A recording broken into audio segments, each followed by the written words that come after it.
In this current climate, day and time, information needs to be given clearly. In this case, Clear Vision with 2020 is a podcast for the people, by the people, that does exactly that. Your host keeps an open eye and mind when dealing with any issue at hand. We empower our audience with knowledge. You matter, and here, I use my voice to support and represent the people. The people are the human family who loves truth. Logical thinking and conversation skills are required for communication. News, culture, music, and entertainment with a clear look from a different perspective. Clear Vision with 2020.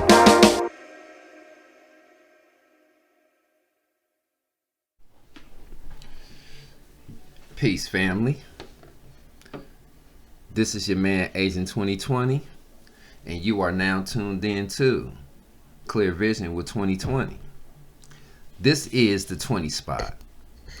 And today, I have a few things I want to talk about. We're going to try to make this as brief as possible. If it's not brief, charge it to my mind, not to my heart, because I feel like we need to know this information. And being the black press, we need to make sure, absolutely sure, that our facts, as well as our stories, are accurate. So, I want to start this off first with the fair use disclaimer, okay? Because we're going to go into some news today.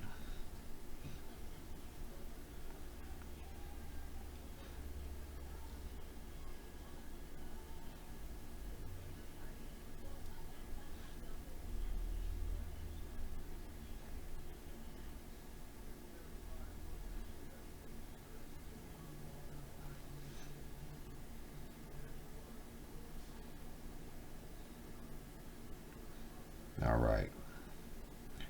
So,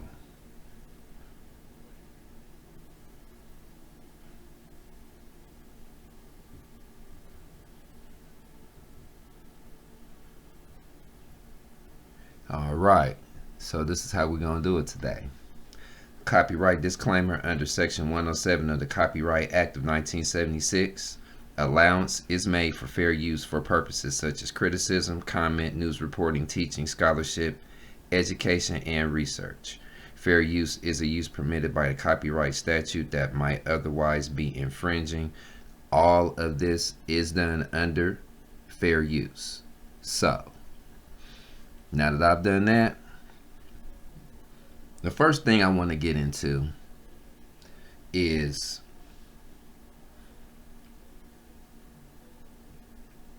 a claim by a purported member of the black press gives news to the people.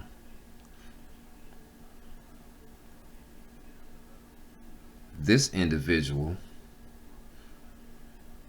who has a show on YouTube called Random Radio. Okay. Random Radio. It's called Random Things You Need to Know. He just posted a video a day ago. Okay. The title is, Did the Black Panther Storm the Capitol Building with Guns in 1967? Which they did.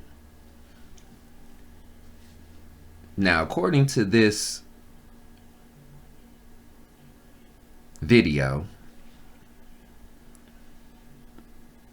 which I'm going to let you hear a little bit of here shortly, they stormed the Capitol to protest a law that was put into place. It's called the Mulford Act of 1967.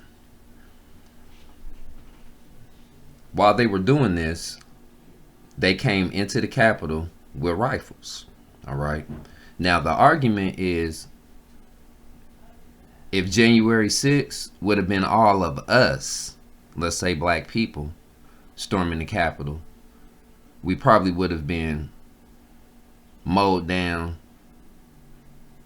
pretty much probably killed right there on national TV, or they would have cut the cameras off and did it and then came back with a story. So that's been the argument since January 6th. Okay, if we would have done the same thing, what would have happened to us? So his argument is, at the height of racism in 1967, the Panthers stormed the Capitol with rifles and they didn't get killed. They didn't get shot or anything like that. So I have to go ahead on and give a added perspective to this. Now, one of the reasons why they probably didn't get killed like that right there on the spot, for one, is because the cameras were on. The second thing is, this was during the civil rights movement. So all eyes were on all black people who were speaking up for civil rights, who were speaking up for different issues that were going on with us during the 60s. So therefore, since the spotlight was on us, they couldn't publicly do anything like that. You know, even though assassinations and things like that did happen during that time, they were all done under the cover of what they call lone assassins. That's what they call them, lone wolves. If you never heard of that phrase, look that up. So this is the context that this conversation is going to start in. So I'm going to let you hear a little bit of what this brother has to say, and then we're going to get a little bit more into it. So let me cue this up real quick. Former legislator of California. I'm here to talk to you about a bill, an act that I wanted to be presented to Ronald Reagan when he was the governor, called the Mulford Act. Check this out. The Mulford Act was a 1967 California bill that repealed a law allowing public carrying of loaded firearms. Named after Republican Assemblyman Don Mulford, and signed into law by then-Governor of California, Ronald Reagan, the bill was crafted in response to members of the Black Panther Party who were lawfully conducting armed patrols of Oakland neighborhoods, in what would later be termed cop-watching. They garnered national attention after Black Panthers members, bearing arms, marched upon the California state capitol to protest the bill. Assembly Bill 1591 was introduced by Don Mulford from Oakland on April 5, 1967, and subsequently co-sponsored by John T. Knox from Richmond, Walter J. Carabian from Monterey Park, Frank Murphy Jr. from Santa Cruz, Alan Ciarity from Los Angeles, and William M. Ketchum from Bakersfield. AB 1591 was made an urgency statute under Article 4(8) of the Constitution of California after an organized band of men armed with loaded firearms entered the Capitol on May 2, 1967. As such, it required a 2/3 majority in each house. This was done in retaliation to the Black Panthers because they were escorting escorting people to their vehicles, or escorting famous blacks like Betty Shabazz or even Adam Clayton Powell. They were escorting them with open guns, and the government of California, with the help of the NRA, the Democrats, and Republicans, all decided that that the open gun laws should be more contained, and we shouldn't have open carry. There should be no open carry at all. Now, this is an act that Donald Mulford that he brought to Ronald Reagan in April. It was passed in July. July 26th, it was actually passed by unanimous vote by both Democrats and Republicans in the California legislature. Okay. So that's the context. All right.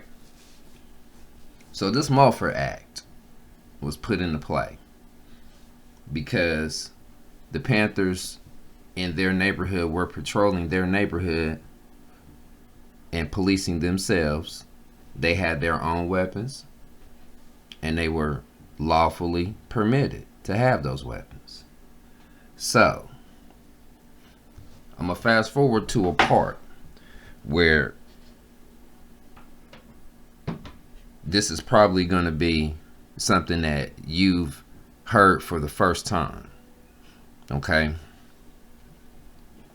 And then I'm going to get into my dissenting view. Okay?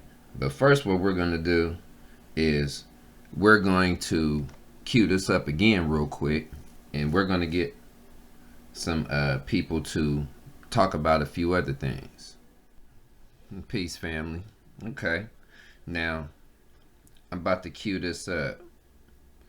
This part of the argument is the fact that once the protesters stormed the Capitol on January 6th, various news reports and various people gave their actual opinion on what would have happened if the demographic was a little bit different. So, this is what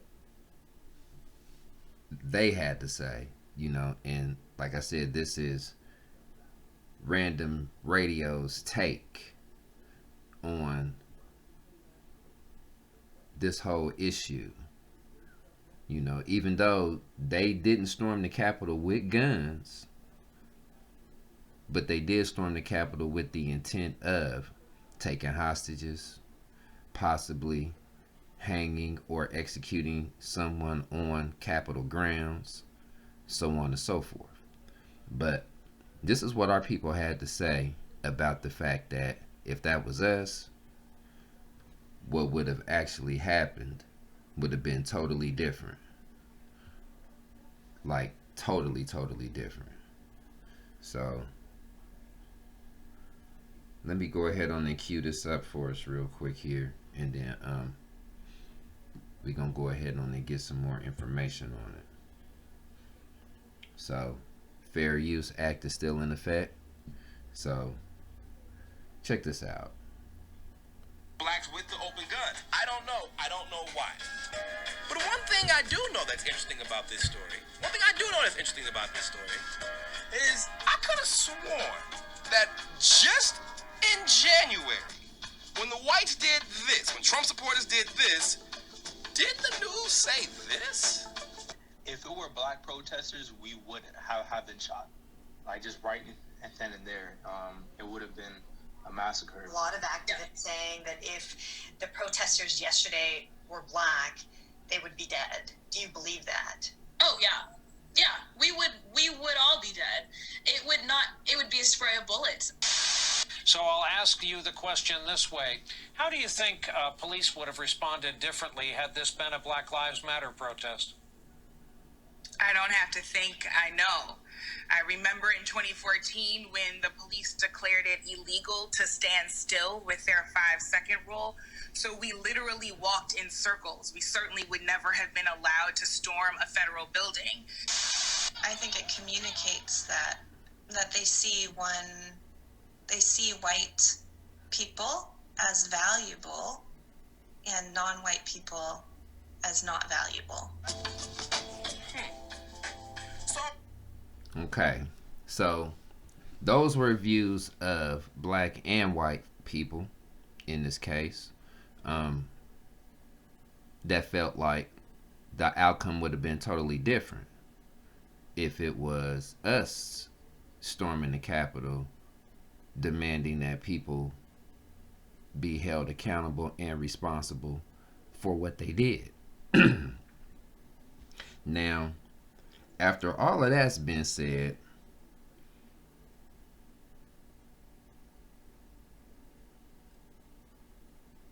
and the fact that there are people that feel certain ways about what happened, what we're going to get into now is this claim that the Black Panther Party brought drugs into the community and then tried to flip-flop and say they were against it. So what he's saying is they were antagonists as far as the drug trade in Oakland goes, which there is no proof. I have yet to find proof on this statement, but I'm gonna play this statement and I'm gonna play a little bit more, of the comments about what would have happened if it was us. So check this out.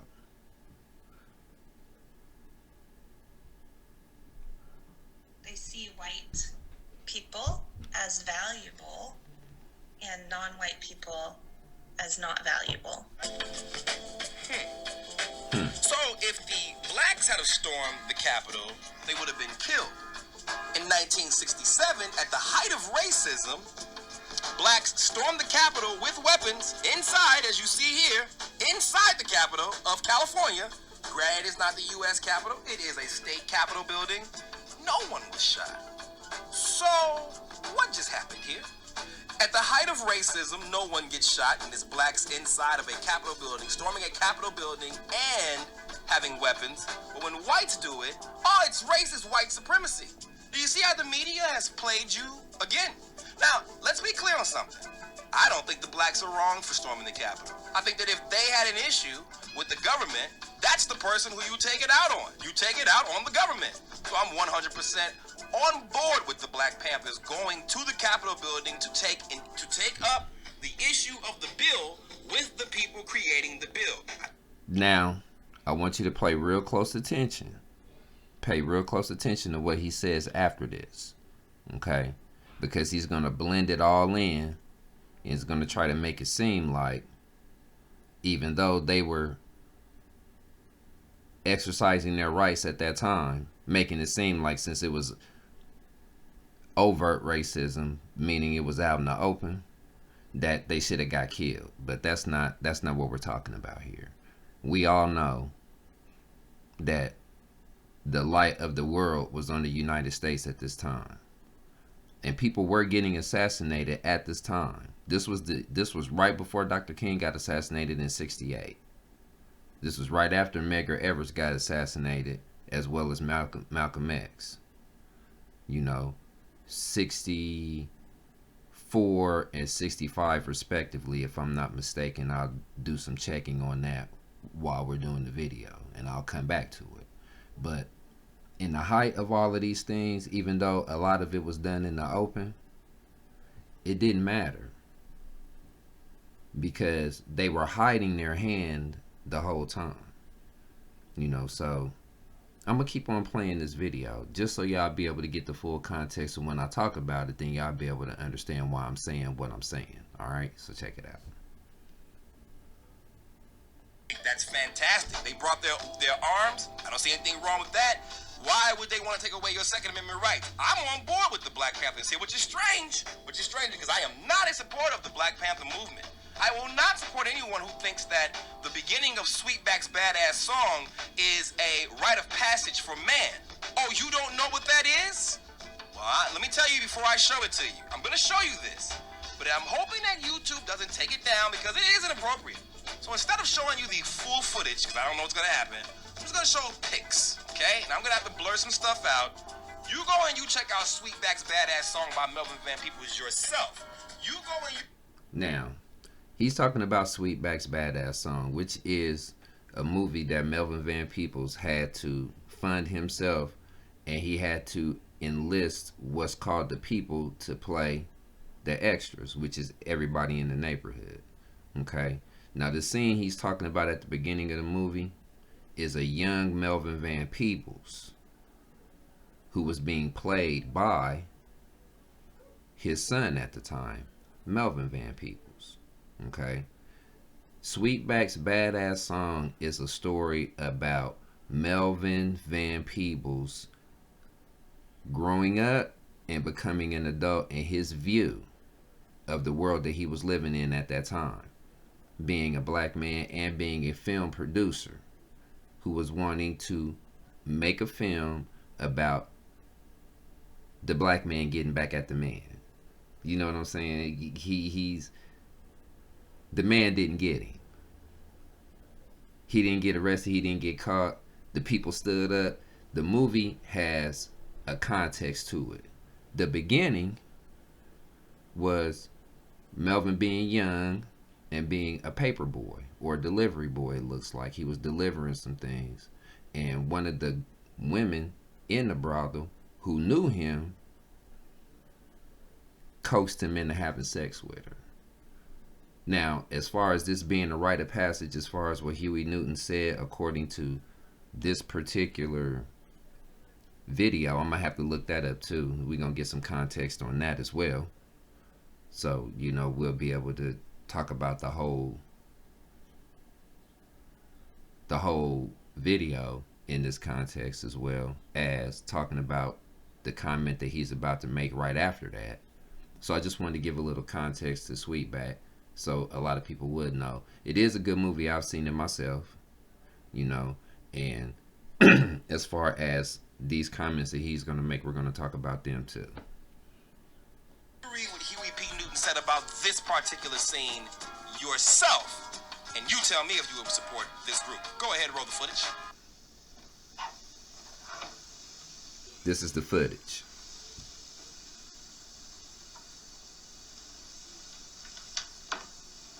Come here. Close the door. Close the door.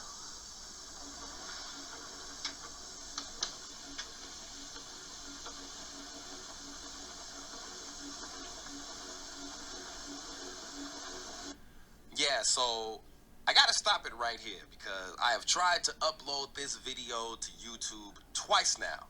I have tried many different ways to put the Random Radio logo in front of the parts that are inappropriate, but I agree with YouTube. It's still inappropriate. So I'm not even trying to appeal any of. They've removed the video twice, so we're just gonna do this because I agree with YouTube. I'll just explain to you what happens here. The lady from this is a brothel. This woman here takes off the child's clothes, and then they engage in a simulated sex scene. And so this is the beginning of Sweetback's badass song, and this is what Huey P. Newton of the Black Panthers told African American men they need to see because it is a rite of passage. It is a simulated sex scene between a child and a grown woman. Okay, now the rite of passage, we all know, doesn't have anything to do with sex. Okay, that term rite of passage has been taken by the streets in a sense and made to seem like a man's rite of passage is having sex with a grown woman. We're not talking about that. The rite of passage that Huey Newton was talking about was the rite of passage as in standing up and being a man. In our tradition, African tradition rather, you know, which is an extension of who we are, you know, because Africa didn't make us, we made Africa. Okay. The rite of passage system is when a boy becomes a man. And there are certain things that have to be done and certain things that these boys have to go through for them to be able to understand that they're about to achieve manhood. It doesn't have anything to do with sex. Okay, so I'm about to debunk what he said right away by saying that this rite of passage that he's talking about has nothing to do with sex. Okay, this is the context in which people put things when they have what we consider a dissenting opinion or a dissenting view. So what he said isn't 100% accurate. Okay, but this next statement, he's going to have to come with some receipts on this one. Because you're not going to sit up here and talk about one of the movements that looked out for black people as being a front for anything other than what it was made for. It wasn't a front for drug dealers. I've not known any Black Panthers that sold drugs to the community and went around with the beret talking about they were Black Panthers, because the community would have dealt with them. The community would have dealt with them. If you're a Black Panther selling drugs, do you think that you wouldn't be told on, that you wouldn't be reported to the chairmans and the governing boards of the Panther parties in the different cities if you were selling drugs and they found out at that time? I don't think so. I don't think so. You would have got dealt with accordingly. They probably would have killed you. It's just that simple. because they were feeding children whose parents were drug addicts. Free lunch, free breakfast programs that the government took up and added to the public school system. These brothers was taking money out of their pockets to make sure these children had meals, after school programs, because their parents were addicts. So do you think any of them will actually agree with and condone the selling of drugs by somebody who claims to be a Black Panther to the community? I don't think so. But let's keep on going. I want y'all to pay close attention to the stuff that he's saying now, because we're going to go back over this again. And look at this video again from the beginning. Okay? So you'll be able to get the full context of everything that I'm saying.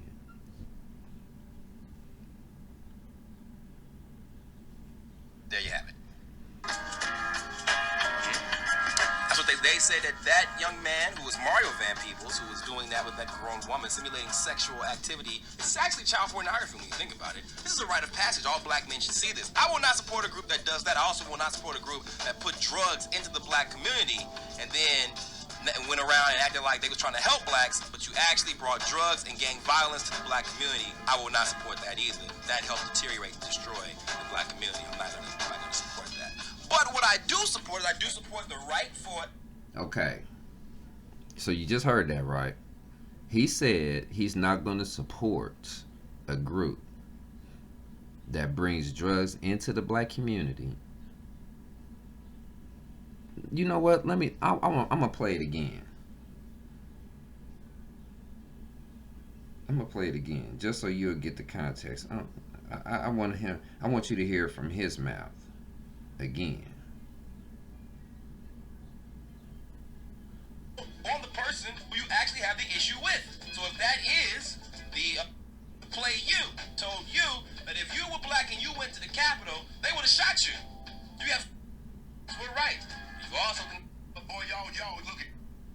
You have footage right here of the past right here are doing this at the height of the civil rights movement, at the simulating sexual activity. This is actually child pornography when you think about it. This is a rite of passage. All Black men should see this. I will not support a group that does that. I also will not support a group that put drugs into the Black community and then went around and acted like they was trying to help Blacks, but you actually brought drugs and gang violence to the Black community. I will not support that either. That helped deteriorate and destroy the Black community. I'm not gonna support that.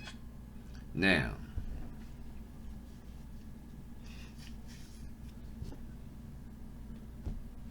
for the sake of argument, and since we come in with receipts, I have been pulling up all the information I can on the Panthers, and this is what I put into Google, the Google search engine. Did the Black Panthers bring drugs into the community? I haven't seen anything yet that supports this. Now, I don't know where he's getting his information from or what his sources are. He need to make his sources known. So I left a couple of comments on his page to let him know. And as soon as I get done with this video, I'm gonna put it up and I'm gonna make sure I tag him in it, so he'll be able to know that somebody's seen it and that they have a dissenting view, and that he needs to come with some receipts and he needs to prove that the Black Panthers brought drugs into the community and then tried to act like they were against it. Now, I know it was some instances where some dudes who wasn't with the Panthers, who was still hustlers and all of that stuff, wanted to keep on doing the drugs, wanted to keep on bringing it into the community, and those are the people that the drugs were given to by the suppliers. Okay, anybody who didn't have the view of the Black Panthers, y'all need to go to YouTube, wherever you need to go, and you need to pull up the movie Panther by the son of Melvin Van Peebles. Okay, Mario Van Peebles did a biopic, or something like a semi-autobiographical story about the Black Panthers. Okay, and you'll see the scenes that I'm talking about, where they talk to the drug dealers, they talk to the drug suppliers, and They said they would flood the ghetto with drugs as a anti-thesis to what the Panthers was doing, because the hood, quote unquote, was considered by the news and by everybody else as the Black Panther stronghold. The hood was. So they had to destroy the hood so they could destroy the support that the Black Panthers had at that time. So let me see here.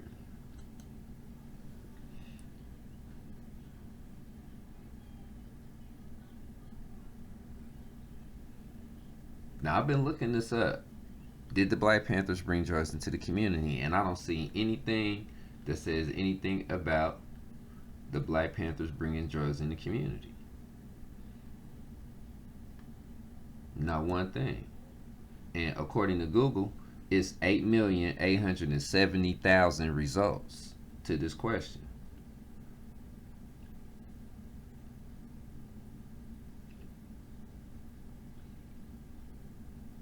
Now, the Panther movie was made in 1995.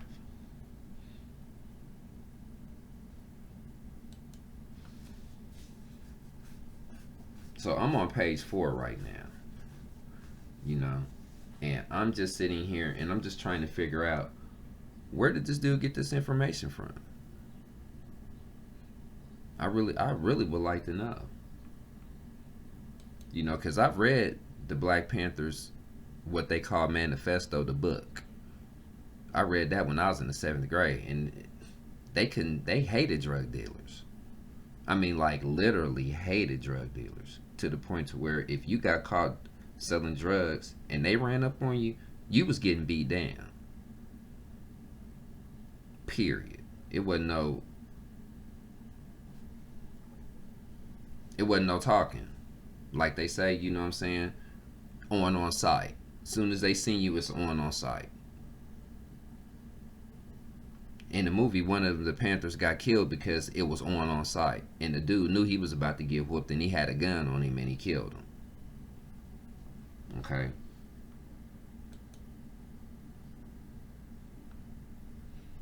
So all of this stuff I'm getting, you know, FBI's covert program to destroy the Black Panther Party, war on drugs and the new Jim Crow, crack cocaine, corruption, and conspiracy. You know,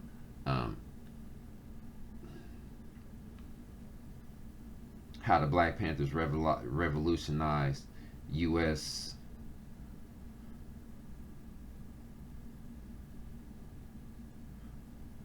healthcare.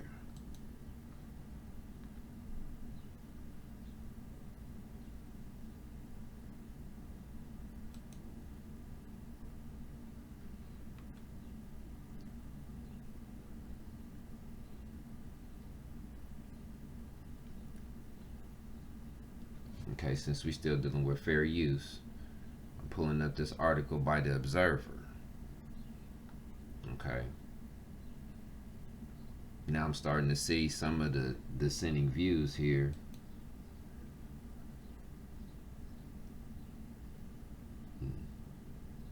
By a white man, specifically. Not saying anything specifically about that, but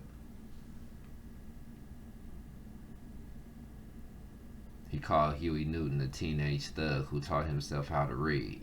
So why did he have to teach himself how to read?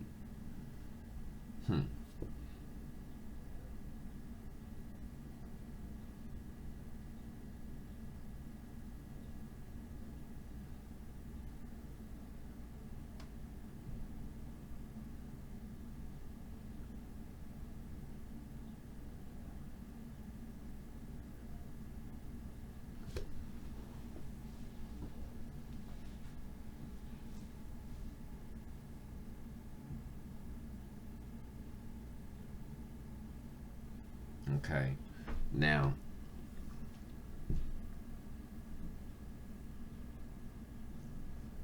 this story is what I like to call a hit piece.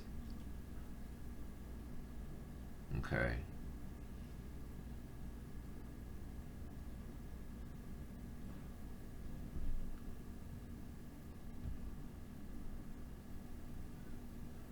So right now he's talking about interviews with former Panthers. Now this was a female that was a part, and she said it said that she left the movement because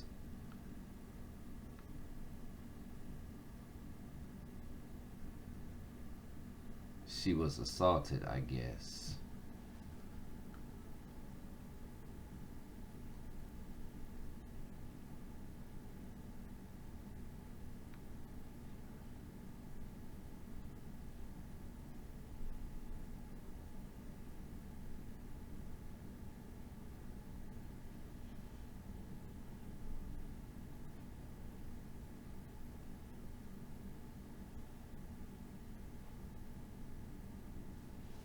So this is a hit piece.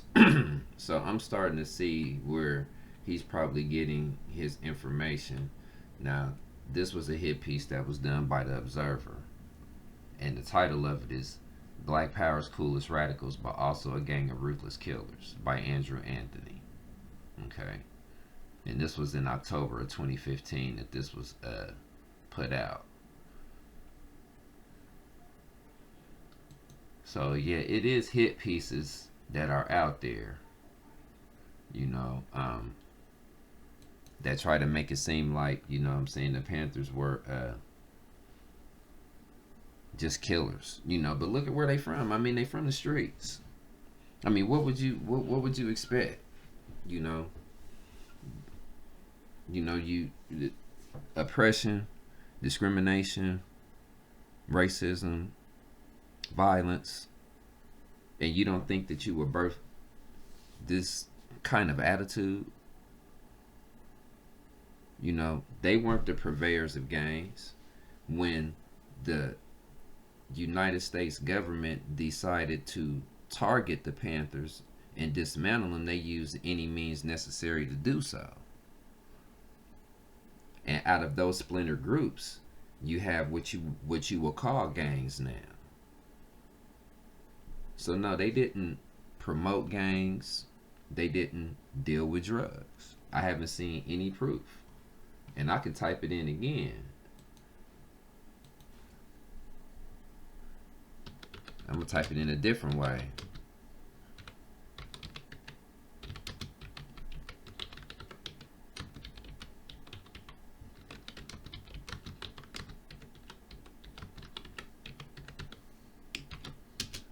Now I'm typing in where the Black Panthers involved in the drug trade. Now I'm typing it in this way.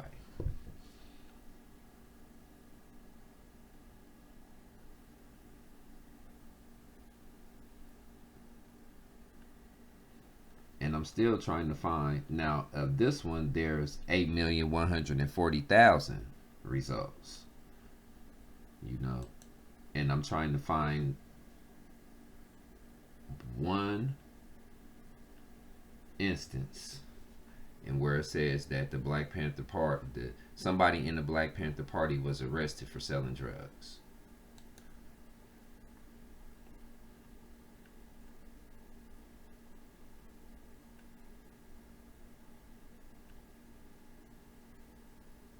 Now, Huey Newton was murdered 30 years ago in Oakland. The same thing he was fighting against, he fell victim to, like a lot of us did. A lot of hustlers fall victim to the drug that they hustle.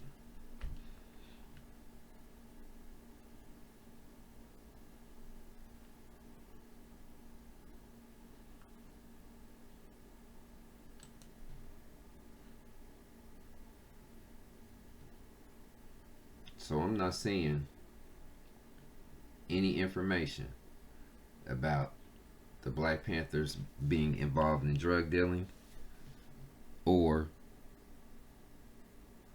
creating gangs in the neighborhood. So, Mr. Random Radio here, we gonna debunk that one because that wasn't true. Okay, That wasn't true at all. But we're going to listen to the rest of it. It's only about 3 or 4 more minutes. You know what I'm saying? And you're going to realize the type of individual that we're dealing with here and the stuff that he's saying. Okay?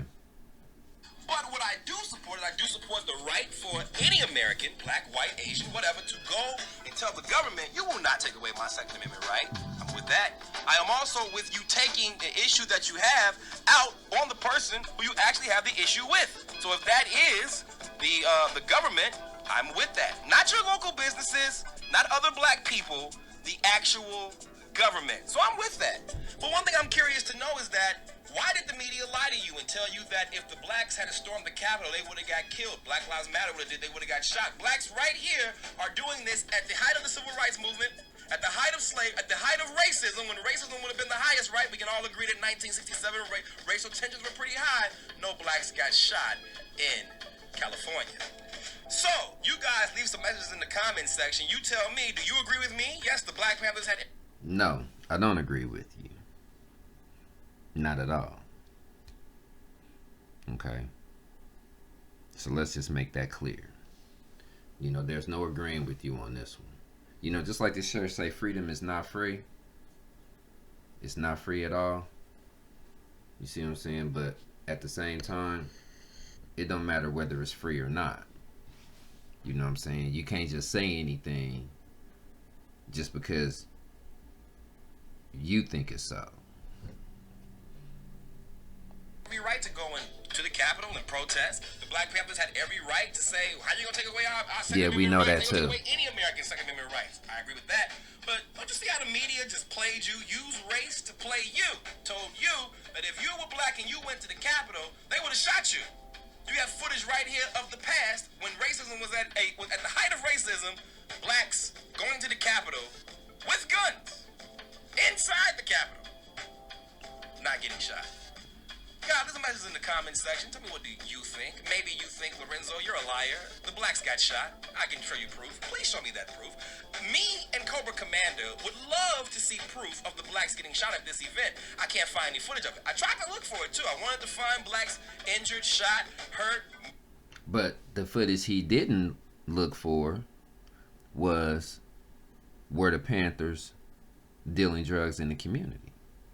See, he didn't talk about that. He talked about them getting shot. No, they didn't get shot at that time because there was too much heat on the world and on the United States at that time. If they would have shot them coming out of the California Assembly or anything else, it would have been outrageous. They know what would have happened after that. Stabbed, hit over the head with watermelons. Y'all, boy, y'all, look here, y'all, look here. They used to throw watermelons at black people. What the fuck are you talking about? Something, I wanted to find some kind of information that showed me that the blacks were mistreated at this incident. And unfortunately, I just can't find it. Maybe you got it. Maybe you got the info and you can give it to me. rrpshow@gmail.com is the email. @rrpshow is the Twitter account. We're on the Facebook too. You can find us there as well. But give me that information and tell me, black people, what do you think? Do you think that, yeah, the government is crazy? How they gonna take away our Second Amendment right? Do this crazy shit to us? Do you also think, yes, those Black Panthers were right? Do you also think that the media tried to play you? Because they know that you don't know much about your history. They know that you don't know much about American history. So why would you remember this incident in one state of the 50 states in America? 40 years ago. What, 60 years ago? Jesus Christ, it's almost been 60-something years. 53 years ago. 52, what is it? Okay, so see, the mockery of what we went through, you know, some of these so-called black press news reporters want to make a mockery of some of the stuff we went through. Now, I could say that's because they're Republican leaning, I guess. I don't know. But my whole thing is, why would you make fun of your history? And why would you try to take aspects of what's going on today and then go back and try to say, well, if it didn't happen then, what would make you think it wouldn't happen now? So, I say that to say this. Having your own beliefs are one thing, but trying to take a historical fact and try to compare that to today and make it seem like it wouldn't happen, that's a lie. And I'm going to give you an exact reason why. The Million Man March in 1995. The National Guard and the U.S. Army were on alert. We were in front of the Capitol. They put up bulletproof glass. Was nobody going to get assassinated or shot because it wasn't that type of march. We wasn't marching to the Capitol because we were angry. When the call got put out for us to come to the Capitol, we came to the Capitol for atonement, reconciliation, and responsibility. Does that sound like we're angry with the government? Okay? Don't sound like that, do it. So if Black Panthers were standing up for us at that time, 1995, the Army was on standby in the tunnels and everything under the city waiting for something to happen and stayed until Minister Farrakhan and the 4 people that were with him left Washington, D.C. So if you know that something's going to happen at the Capitol on January 6th, why wouldn't you have the same mobilization just in case? Was it because you didn't think that they were going to do anything? Was it because it was common knowledge that they were citizens, so they had the right to assemble? Didn't have any weapons. Some people had some guns. Military was there. Retired military and active. Retired and active police officers, armed, were there. So, the conclusion I'm drawing to this is, it's cool for one side to exercise their citizenship and their right to assemble. But for other citizens to do that, they have to get permits. And once they get the permit and get the permission of the city to have a demonstration or a march, then if they think that the march is going to be quote unquote violent, then they send the proper reinforcements to make sure it doesn't happen. What made them think that January 6th wasn't going to be violent? What made them think that the people who said they were going to meet up at the Capitol to stop the steal wasn't going to be upset about the steal that they figure happened? So, that's my question.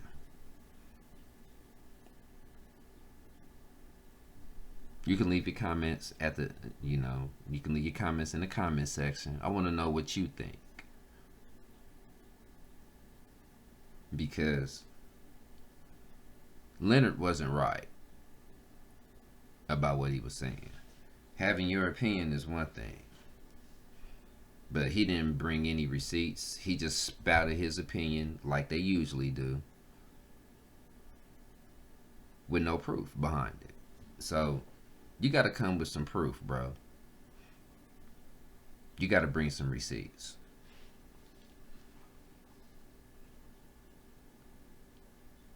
That's what we're working with today. Now, my second topic that I want to speak on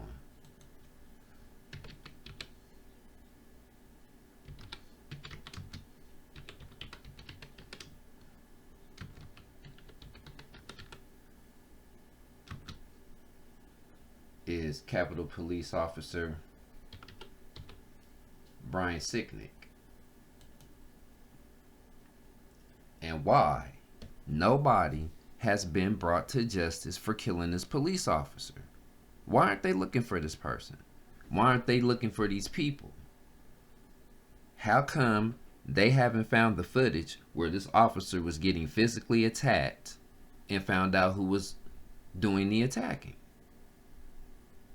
Now, they laid this man to rest at the beginning of February.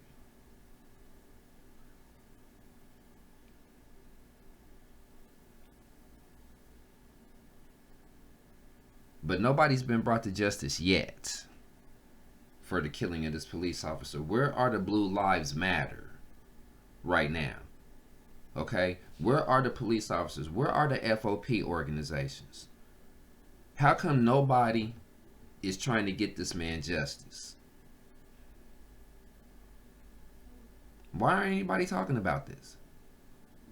I'm just trying to figure this out, because they got all of this information about what happened to him. You know, is the murder investigation really going on? I mean, where are the who's going to be held responsible for this? Where's the justice? That's all I want to know.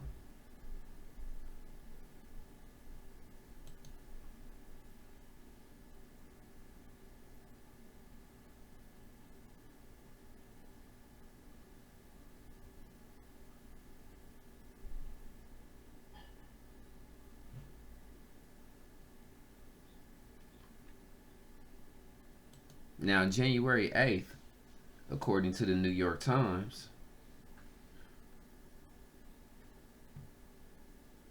this is what they say about it. This is called Capitol Police Officer Dies from Injuries in Pro-Trump Rampage. The death of the officer, Brian D. Sicknick, appears likely to lead to calls for profound changes to the Capitol Police. Update. New information has emerged regarding the death of Capitol Police Officer Brian Sicknick that questions the initial cause of his death provided by officials close to the Capitol Police. The officer, Brian D. Sicknick, was only the fourth member of the force to be killed in the line of duty since its founding 2 centuries ago. After the bedlam of Wednesday's siege, which was January 6th, and recriminations that filled the airwaves the next day, silence descended over the Capitol grounds late Thursday as hundreds of law enforcement officers from scores of agencies lined the streets to pay tribute to the fallen comrade. Circumstances surrounding Mr. Sicknick's death were not immediately clear, and the Capitol Police said that he had passed away due to injuries sustained while on duty. Law enforcement officials initially said Mr. Sicknick was struck with a fire extinguisher.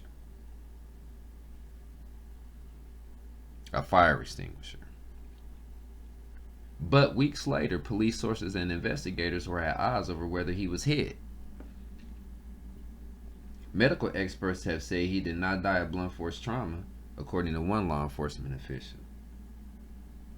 He returned to his division office and collapsed. He was taken to a local hospital where he succumbed to his injuries.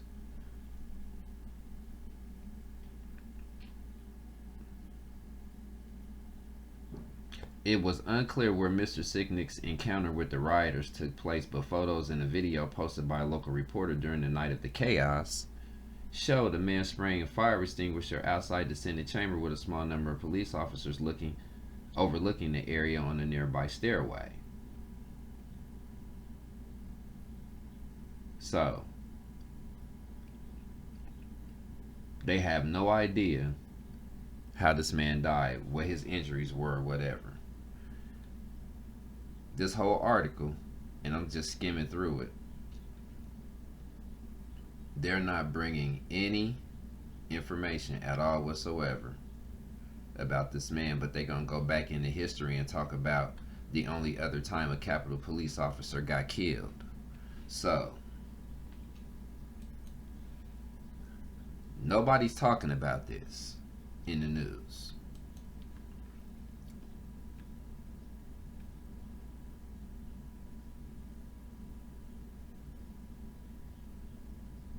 Nobody's talking about this.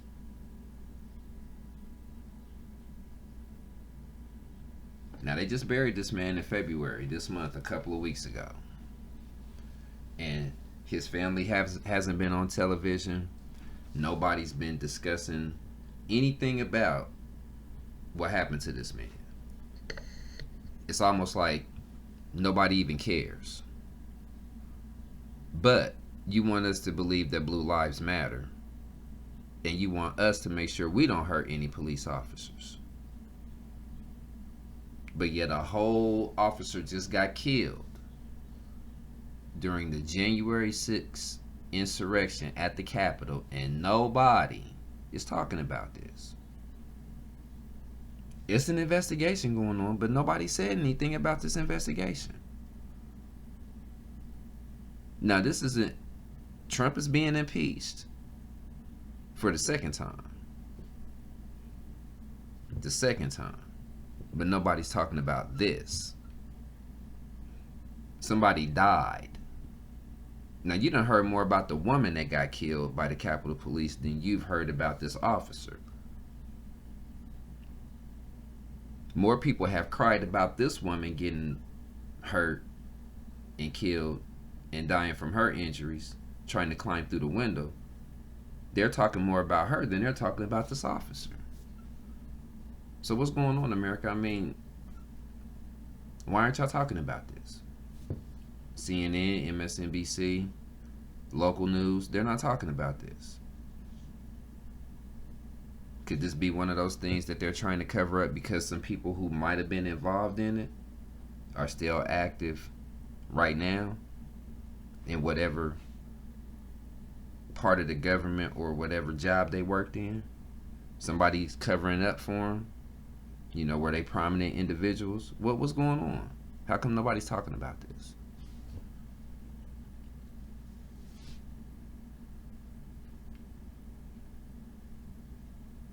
His family ain't talking about it.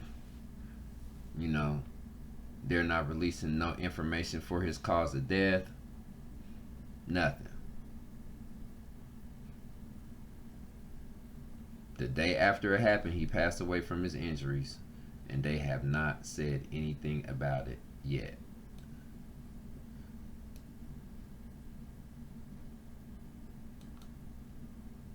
Okay, now according to the Insider, they released this 2 days ago. Federal investigators are looking into whether bear spray caused Capitol Police Officer Brian Sicknick's death. Bear spray.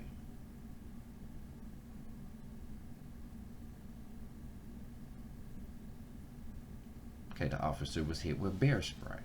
Bear spray, another chemical irritant being spread by rioters during the insurrection. Okay, so this is bear mace. Okay, this bear spray is bear mace, and these people were spraying bear mace at the police officers.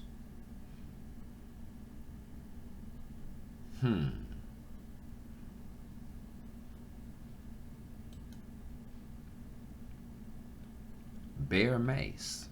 So they think that he breathed in a lot of bear spray and tear gas, and that he was nauseated and he died from that.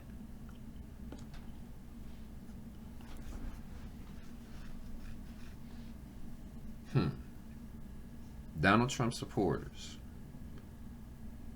took bear spray and mace and pepper spray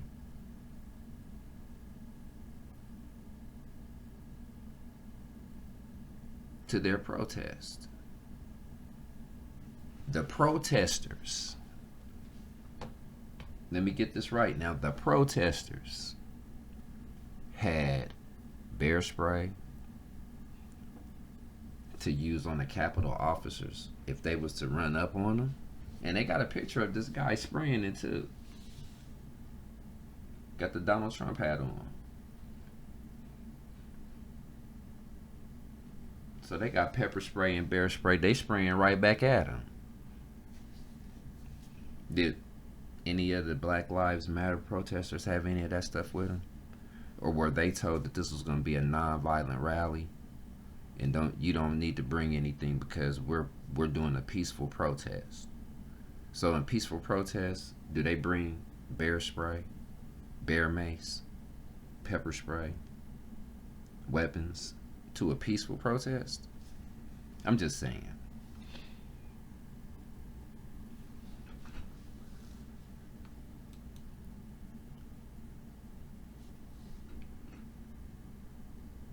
DC Capitol Police, you need to do an investigation on why this man lost his life wearing the badge to protect the people in the Capitol and to protect whoever else was there, because their job is to serve and protect. And you're supposed to be finding out what happened to this man. And I can't figure out why you haven't started a real investigation and put it on television. The same reason why you haven't started a real investigation on those insurrectors and started bringing them up on real charges. You only got 3 people on charges of insurrection right now. 3 people. What's up with that? It was more than 3 people that was storming the Capitol. Oh, we're going to try to find the ringleaders. And what are you going to do to them?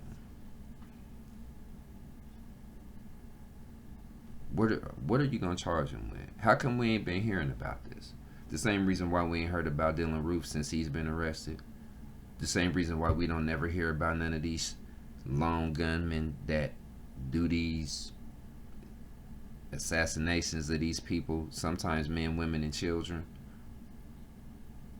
Why is it that their life is not being just put all over television right now? Like anybody else's life would if they done something like this, i.e. people of color. How come you haven't went back in the archives and pulled up every police record, every incident that he's ever had and put it on TV? Have yet to see that. Have yet to see anything about any of these people that's done all of the stuff that they've done. Ahmaud Arbery, the man that just killed the guy in Ohio, he just got charged with murder. He pled not guilty. He got fired. Okay, cool. Now he's being charged with murder. Good. All of them need to be charged with the crime that they commit. If it's not found to be justified, which it usually is, but it's not. If it's not found to be justified, then they should be charged after they get fired. I mean, that's just my opinion.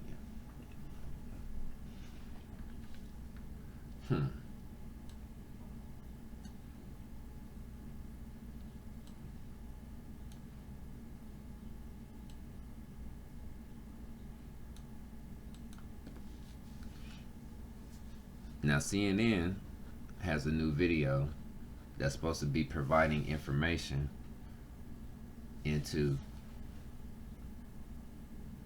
his death. So I'm waiting for that to load up because I want to get a little bit of information on this. You know, because if this is the case, they're taking way too long to find out who killed this man. To find out how he died. They're taking way too long. Way too long. It's just absolutely ridiculous.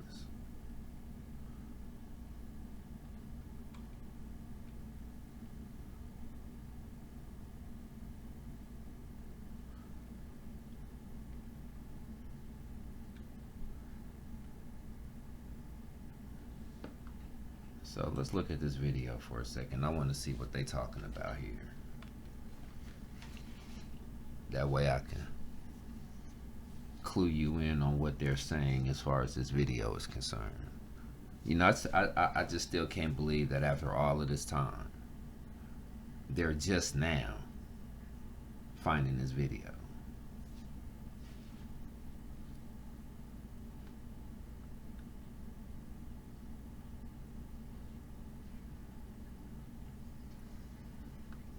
It's just crazy, you know what I'm saying? Because in any other situation, this person would have been all over the news. All over the news.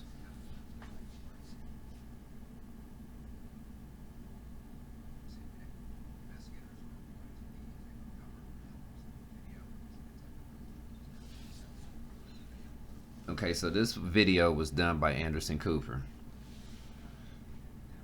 Now, in the light of this impeachment hearing and these videos that they've been using to drive home the fact that this was inspired by Trump, they started to comb through this stuff, and now they're pulling up. They're starting to find little video footage now about what happened to this officer.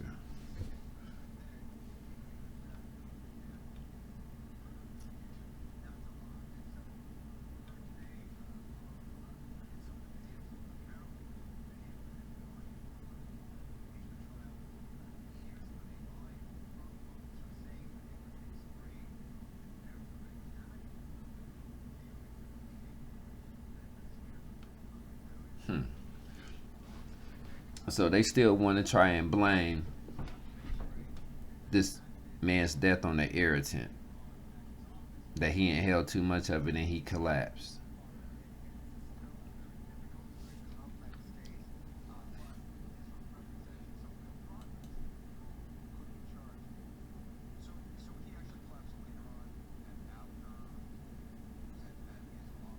Okay, so this is crazy. You know, in the light of all of this stuff that's happened, what really cracks me up is how individuals are given a pass for their behavior, not being held accountable for their behavior. I don't understand it. But then again, I kind of do understand it. But, you know, I mean, you have to look at it for what it is. And then you have to determine whether or not it's something that you want to rock with. I'm not rocking with it. So, we're not rocking with it. So, Officer Sicknick, to you and to your family, I give my condolences. And I hope that they find the killers and bring them to justice, because they need to be brought to justice. They don't need to be walking around here, running around here, getting away with doing something like this to somebody.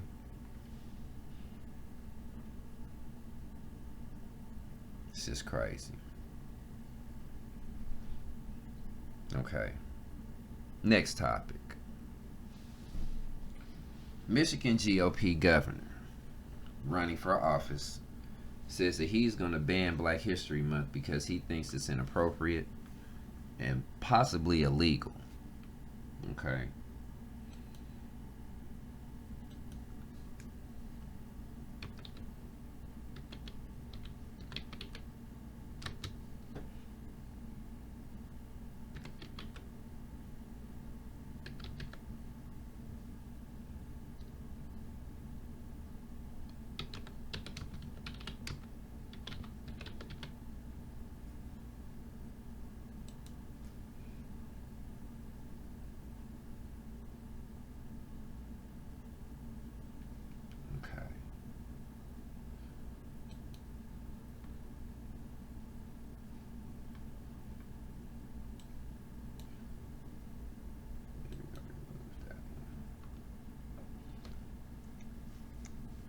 I'm gonna look his name up real quick here.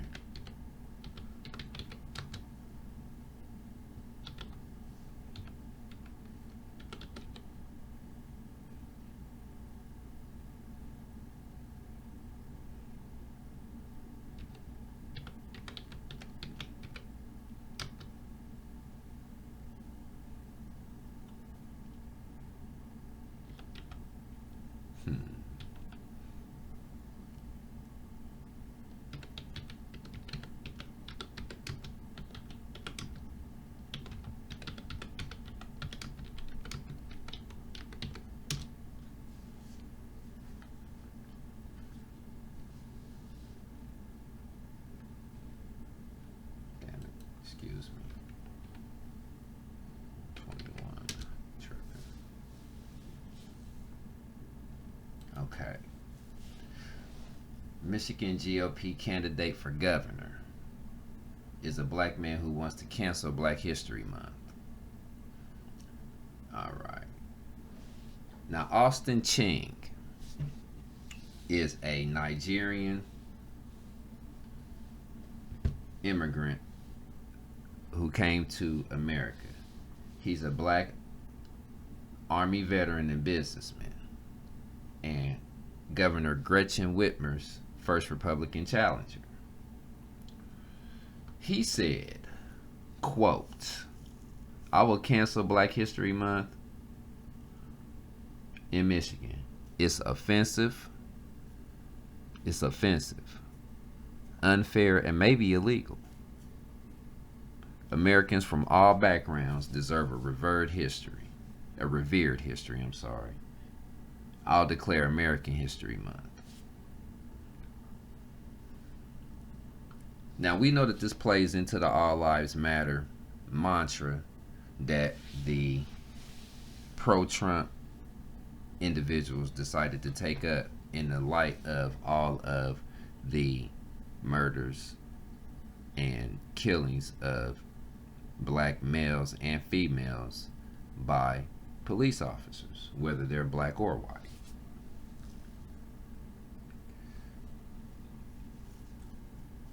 Ching's argument includes all Americans.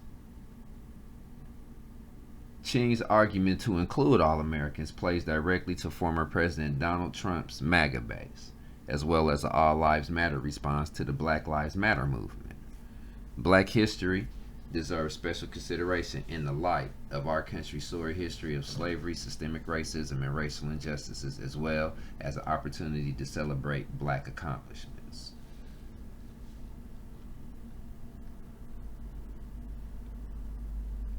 This was done by the Detroit Metro Times, I'm sorry.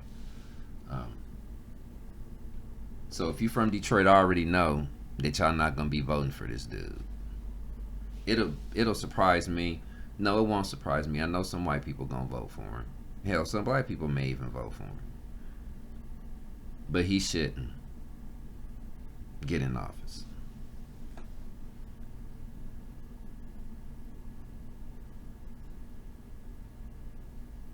Now, some people talk about division and all of this stuff, but how can you talk about division when there's never been any equality or unity? It's always been division. You know, it started with legal segregation because of what was thought of the people that are asking for this justice. Then it went from legal segregation to social segregation, pretty much. You know, you get so used to being told not to go over here, not to go over there. You know, they ain't gonna accept you over here, they ain't gonna accept you over there, that you just don't go anywhere. After a while, you just stay where you at. You know? So if it was really equality and unity, then yeah, this division, quote unquote, you know, division statement would be valid. But I don't see any unity. I don't see any equality anywhere in this case. So yeah, it should be said that this man is on code with his supporters, but we're on code too, and we're gonna stay on code. So if you think you're gonna say something like that and you're not gonna be held accountable for it, you got another thing coming. You got another thing coming,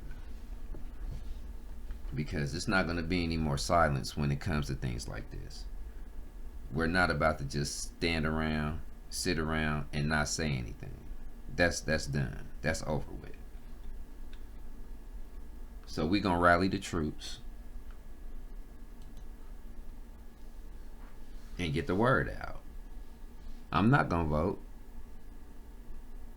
but I'll be damned if I don't say something about that to the people. You got me twisted. You know, this is the black press. This is what we here to do. If they don't talk about it in mainstream, we gonna talk about it on here, and we gonna put it out there. So believe that that's gonna happen. Now, why would you want to cancel a month of celebration, a month of positive accomplishments? Why would you want to do that? What do you think you're going to get out of canceling Black History Month? I mean, I really would like to know what you think you're going to get out of it. And how are you going to turn Black history into American? Black history is American history. We already know that. But as they say, history is written by the victor. But now we're writing our history, and we're bringing our stories to the forefront, so everybody will know what they are. You know, we're not going to keep allowing everybody else to tell our story for us. We'll tell our story ourselves and give it all of the information, whether it makes you cringe or not. It should make you cringe. Every piece of information should.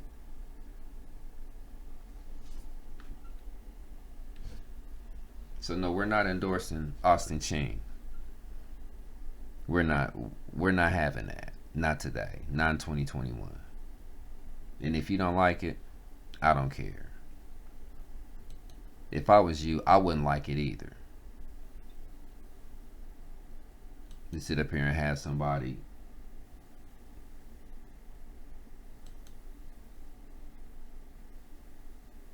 talk about they gonna cancel Black History Month because it's offensive.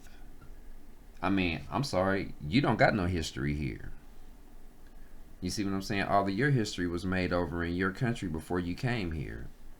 From the information that I've been gathering over the last couple of days from the black press. You did some things over in Nigeria, that's cool. You fought for the army, you did everything. But see, you don't have our experience here. You came from another country and you came over here and you've been benefiting from being an African American. Think about that one. But you don't have the experience that we have here. You didn't have to deal with that. You didn't have to deal with the education, the indoctrination, the treatment, none of that. You didn't go through that. You came over here from another continent after they allowed you to come over here. You know, so you don't got the same experience we got. So you don't got no right at all whatsoever to open up your mouth and try to say that you are going to take away something that you had no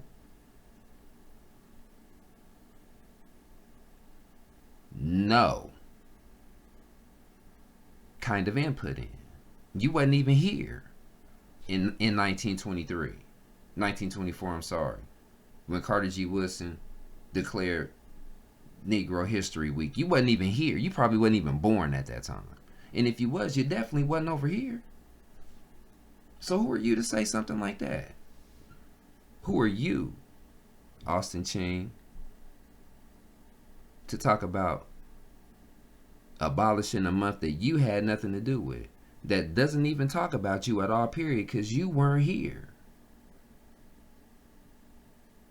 You know, Black History Month is the month for us to acknowledge all of the positive things that our people brought to the world, not just to the United States, but to the world. And if you're not included in that history, then you don't have any right at all whatsoever to say you're going to abolish it. Who are you supposed to be anyway? I mean, you just got over here a little while ago. I mean, you might have been here 10, 15, 20 years, so what? I don't care if you've been here 50 years, but you came from somewhere else. So you don't have any right to talk about abolishing anything that didn't have nothing to do with you at all whatsoever. And that goes for anybody that comes over here from any country, whether it's Africa, whether it's Asia, whether it's New Zealand, whether it's England. I don't care where you come from. When you come here, you don't have our experience. The best bet for you to do is to get with some people that's been through some stuff here and let them explain to you what we had to go through. You don't just come over here and try to make no new rules. That's not for you to do. I don't care who your handlers are. I don't care who your representatives, who your people, who your supporters. I don't care nothing about that. But you don't come over here and try to dictate, rewrite any of the history that happened here that was involving us. That's like us going to another country and trying to rewrite their history and say that this is what we're going to do. You know, we're going to do this for these people, you know, who've been through all of this stuff. We're going to do this to them, but we're going to do this for you who've been putting them through that. We're going to embrace you, but we're going to demonize them. No, it don't work that way. So if you want to come over here and call yourself black or a person of color, you better get up on your history here and understand that there's nothing you're going to be able to do to change what happened to us over here. You're not going to be able to change it. And to try to abolish something that started with us, for us, and by us is absolutely absurd. You need your face smacked. I'm just saying. I'm not condoning any violence or anything like that, but you know, you need to get your face smacked over that one. That should be the last thing coming out of your mouth, and you don't have no bearing at all whatsoever on what goes on with us over here, Mr. Ching. So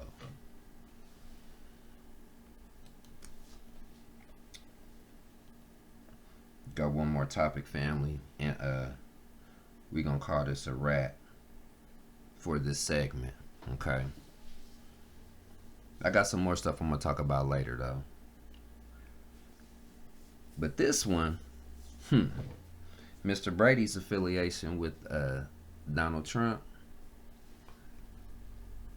hasn't garnered a lot of backlash here lately, which is,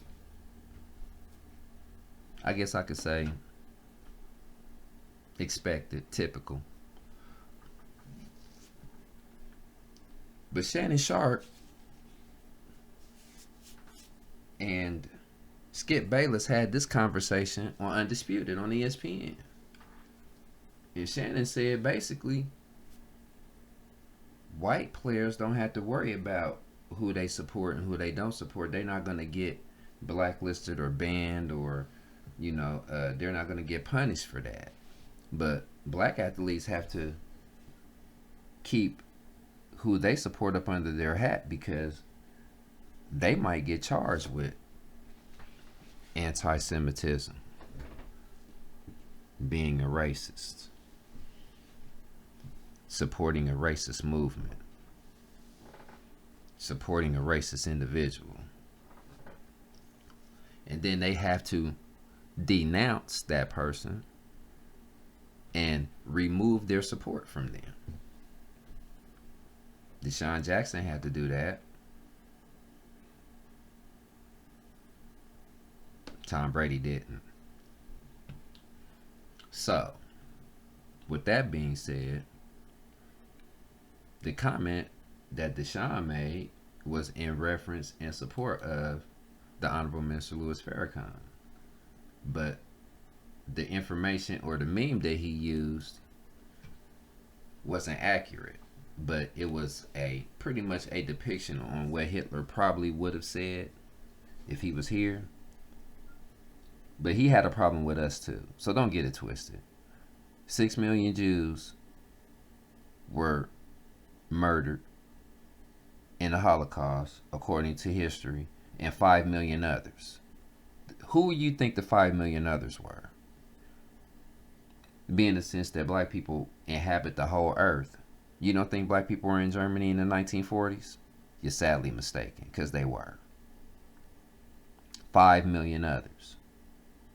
Who is the 5 million others? And how come they aren't ever talked about? So, in total, 11 million people got killed in the Holocaust between 1942 or 43 and 1945. But they only talk about 6 million Jews, but they don't talk about the other 5 million people, the 5 million others, quote unquote. Shout out to Reza Islam for making that known. Y'all go to his page and watch his video. He got a whole video where he talking about it. Okay, that's where I got the information from. That's the first time I've heard about the 5 million other people who were killed during the Holocaust. So now I'm going to do my research on that. But getting back to the point, if we speak on a minister being in any professional arena, we have to denounce him. We can't talk about him. We can't support him. They call him anti-Semitic. They call him racist. They say that, you know, but they say all this stuff about him, but he has never called for anyone to be hurt of Jewish descent. He's never called for any white person to be killed. He's never called for anybody to be killed, for that matter, or hurt, or assaulted in any way, shape, or form. He doesn't condone that. So, this conversation that they had started getting kind of heated, you know, and Skip had to go ahead on and throw in the fact that the minister's comments were anti-Semitic and all of this stuff. You know, no. If you don't know the history, then you don't know what you're talking about. You need to look up the word anti-Semitic. Just look up the word Semitic and then come back and talk to me later. Because how you going to be anti yourself? You know, y'all really need to stop lying. Okay? We know that you got a Black's Law Dictionary. We know it's 2 meanings to to the English language. We already know that. Okay? And we know about the tricks that's being used too. So y'all can stop that mess. But be in the sense that most people don't have to worry about that, but we do. I'm gonna highlight this real quick, just so y'all see what I'm talking about.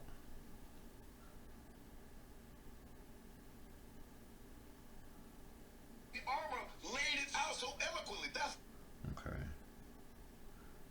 what you to see. They put that at level. They could have put that up under the The Fair Use Act is still in effect. Fair Use Act in 1976. Now this is Shannon Sharp talking about this double standard. I'm gonna pull something. Let me cue something real quick here.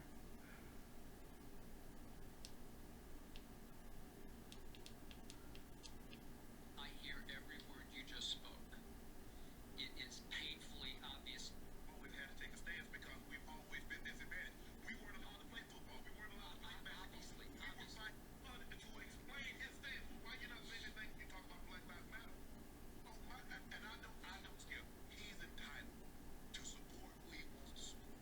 He's entitled to believe who he wants to believe. Okay, here we go. They put that at level. He could have put that up under the cleats. He could have put it in the back of the locker. Nobody would have ever saw it. He put it front and center because he wanted you to see it. Absolutely. So I don't Skip. He's entitled to support who he wants to support. He's entitled to believe who he wants to believe. Yes. What he wants to believe in. But don't tell me there's not a double standard. Skip, they tried to cancel LeBron. You remember last year there was a firestorm. Daryl Morey tweeted something, and then LeBron, Ted Cruz got up there and said LeBron kisses up the dictators because of what's going on in China and Hong Kong. I mean, Skip. Now you hear that? You see, so when these brothers start talking about political stuff, then the politicians chime in. What are they chiming in on basketball players for? What are they making comments about that for? Because they stepped in the political arena when they made a comment. Now watch. Yeah, China, Hong Kong. Yep. Whoa! Okay. They done by Tom Brady. You see, they want LeBron to explain his stance. Well, why you not saying anything? You talk about Black Lives Matter. Why you not talking about the people in Hong Kong? They never asked Tom, will you support Donald Trump? Do you support Black Lives Matter? They never I do mean, that. he's been asked that before. And what did he dodged do? it. He dodged it every time, Right. Skip. Before I turn it over to you, think about what happened on January 6th. There was a Blue Lives Matter that lost his life in a protest. It was an insurrection. Ain't no police officer lost their life when George Floyd and all these protests. There were 100 protests. Remember when I was just talking about that? Now Shannon Sharp brought that up. Blue Lives Matter. Somebody lost their lives January 6th at the Capitol. Nobody's talking about that. Where the Blue Lives Matter at? Good point. police officer. In the insurrection, somebody died in what? Let's sweep this up under the rug. You see, that's all I'm saying, Skip. There's two sides. There's two sides of this, and blacks are black athletes and black people are asked and treated differently than white athletes and our white counterparts. Okay, I got it. Okay, now listen to what Skip says. Now check it out. I hear every word you just spoke. It is painfully obvious to me that white privilege operates every day, every minute, every second in this country. So I am 1,000% with you there. Before I have a whole lot to say. Before I go, I want to make sure, go back to the question that Jenny asked. Mm-hmm.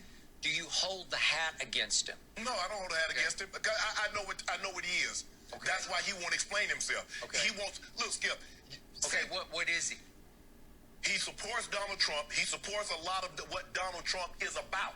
Okay, so just so I'm clear on this, I'm not passing judgment on you, but do you believe by association Tom Brady's a racist? No. Okay. No. But you believe Donald Trump has racist qualities? Yeah, I absolutely believe he. Okay. Now he said, do you think that by association Tom Brady is racist because he deals with Donald Trump? Shannon Sharp said no. Now, do you think that anybody who likes or loves the Honorable Minister Louis Farrakhan is a racist or anti-Semite? By association. Guilt. By association. Do you think that? You see what I'm saying? Now watch where the conversation go. Watch this. Okay, right. So by association, you don't. No. I'm not going to do that guilt by association. He just believes. That's my friend Skip. I guess he's one of these guys that I've been friends, and I just can't detach myself. I can't let him go this one alone. All right. Skip, my thing is that black athletes have always had to take a stance because we've always been disadvantaged. We weren't allowed to play football. We weren't allowed to play basketball. We were fighting uphill battles that Tom Brady and his people were never fighting. No. So it's easy for him not to take a stand one way or another, but we don't have that luxury. Okay. Yeah. Okay. That's all I got it. I don't have like I said, his politics is his politics. There are certain things I disagree with President Obama on. There are certain things I disagree with a lot of people on. But what I'm willing to do is that if I disagree, I say I disagree with him on this. I still think he's great. I don't obfuscate. I don't just, but I just try to be a good person. I try to be good in my community. That ain't what I do. I got it. And all I'm saying is that the thing, we look at Tiger Woods. Look at how they did Tiger Woods. Drug him through the mud. Now look. Now he about to come to the point. See, I had to give you all of that so you have the context. I'm going to go back to the beginning and let you hear a little bit of the beginning too. You know what I'm saying? Because that'll give you even more context. But look, he's talking about Tiger Woods and how he got dragged after they found out that he cheated. Now watch. Man had an affair. Like Tiger Woods is the only man that... He had a whole bunch of affairs, but go ahead. Yeah. Yeah, you heard what Skip had to say. Been married and divorced. Yeah. And they still love him. The evangelicals love it. 75 million people voted for President Trump. Everybody that voted for him isn't bad. They're not. Tom Brady is probably, I don't know him, but I don't think Tom Brady is bad. We just disagree. There are some issues, Skip. There are issues that I just think that when you see wrong, you just say that's wrong. Okay. That's all we ask Tom. We don't ask him to get out there and march with us. Okay. Or donate with us or do whatever he wants to do. But if you see wrong, say it's wrong. That's the thing. That's the problem that I have with him. Okay, but does Robert Kraft and also Bill Belichick, do they deserve a pass on this front either? No. Right? No. Right. They don't get held feet to fire the way Brady does. Well, I think the thing is, had Mr. Kraft and Coach Belichick been wearing the hat, it might be a different story. They're kind of like behind the scenes, where like a lot of prominent black athletes have to be behind the scenes with Mr. Farrakhan. Now you heard that right. Had to be behind the scenes with Minister Farrakhan. Now watch. That's what you have to do, because you remember they was trying to cancel folks this summer. You remember Deshaun Jackson, Skip? Howard Roseman and the owner called him in because he said something about what Mr. Farrakhan had said. You remember that? Now Tom Brady, that ain't gonna ever happen to a white athlete. Okay, I got it. But Mr. Farrakhan's views are obviously anti-Semitic. What about President Trump? So anti-Semitic. No, I got it. I'm just putting him in the same. But my thing is, with President Trump, anti-black. anti-Semitic, so we gonna weigh one weighs more than the other. And obviously. Okay, you see how he said one weighs more than the other? You see, these are the type of arguments, these are the type of things we need to be bringing to the forefront. And we need to let people know. You can't be double standard. You can't hold a double standard. You can't say it's not cool for you to support this person because this is what I think he says or this is what's been said about him, but it's all right for you to support this individual when you know what he said and what he's done. But nobody's saying nothing bad about it. Oh, that's no big deal. You know, he's always been like that. You hear that a lot. Oh, that's just how he is. That's just his, you know, don't pay no attention to that, you know. He don't really feel that way. He just act like that, you know. Don't worry about it. It's not that big of a deal. Tell me you don't hear that a lot. I know you do. You see what I'm saying? So you can't condone one thing and then criticize something else. What do they call that? They call that hypocritical. You see what I'm saying? So you can't praise Margaret Sanger for being the founder of Planned Parenthood and not talk about the fact that the reason why they did that was because she was a eugenist. And there was a problem in America with black babies being born. Don't hide the fact that she sterilized white women as well. See, you can't hide these facts and try to put these people up on these pedestals and hide their history. She sterilized white women who did not have husbands or whose husbands left them, sterilized them and their daughters because they said, oh, we can't have that. I mean, if your man's left you, then if your daughter's anything like you, a man's going to leave her too. And we can't keep taking care of these children. So we're going to sterilize your daughters as well as you so you can't have any more. And she wanted to get rid of the Negro issue as well. You know, but you put Margaret Sanger up on a pedestal though. Hillary Clinton did. Y'all got an award named after her. She's a murderer at the end of the day. Eugenics was a way of talking about quote unquote survival of the fittest and tried to attach it to the races and made the black race the intolerable one. They're not of good stock at all, period.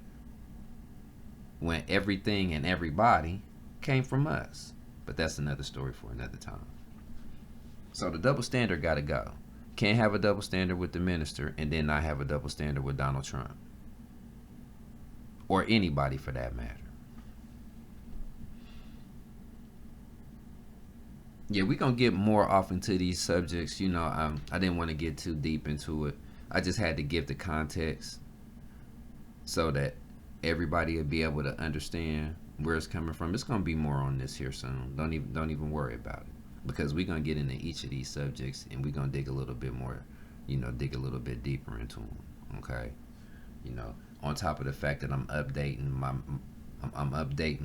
my my technology here, so we're going to be able to do some screen sharing and all of that stuff, and we're going to be able to put it all out there. So thank you, family, for participating and watching Clear Vision with 2020.